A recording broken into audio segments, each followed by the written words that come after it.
Hello, welcome to our behind the scenes STEM Venturi ghost hack microbit video.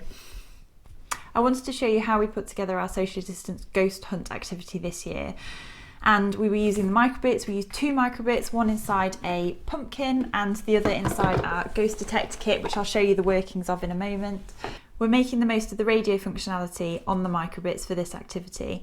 We hid a lot of pumpkins around our local playing field, and then they were programmed that when they received the signal from the ghost detector kit, they would start to flicker and come on.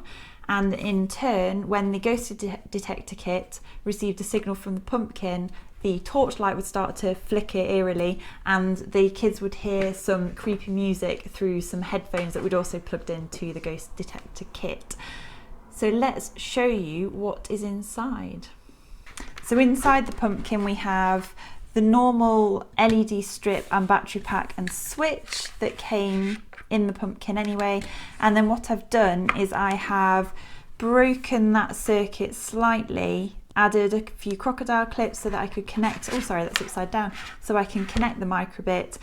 I've also made use actually of the JST connector as well. These pumpkins had a trial switch that was powered by a little coin cell battery attached by a JST connector, and luckily these are also what we use to attach the battery packs onto the microbit, so that worked really well.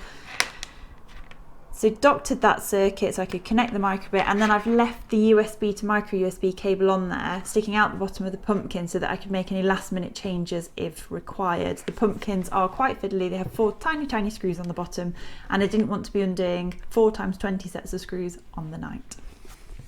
And now to show you the inside of the ghost detector kit. Now I mentioned that this is a junction box like you find in your homes. It's what they have things like light switches and junctions in. What they don't tell you about junction boxes is they're really difficult to get into, and I use a teaspoon. If anyone knows how to get into these without a teaspoon but also without breaking nails, please let me know.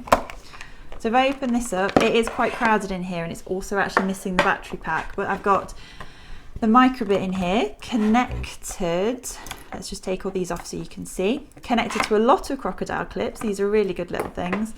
I have the 2 other main components in here to tell you about are the transistor, which acts like a switch, and that is wired between the microbit, a headphone jack that I put in here as well. I just drilled a hole through and screwed this in, which is quite good, and the torch. Now the torch has its batteries in, so it was on all of the time anyway, but I also just added a couple of connections in here so that I could program the flicker. When the torch received the radio signal from the pumpkin, it would start to flicker spookily. That all went in there. Little ghost detector kit, weatherproof ghost detector kit as well, which is another thing that's quite good about these junction boxes. There you go then, that is how we put together our socially distanced ghost hunt this year. I hope to do more of these projects, so if it is of interest to you, do look us up and follow us somewhere. We are on Facebook, Instagram, I think we're on LinkedIn, and you can always head over to our website www.stemventuri.org, and I'll see you soon.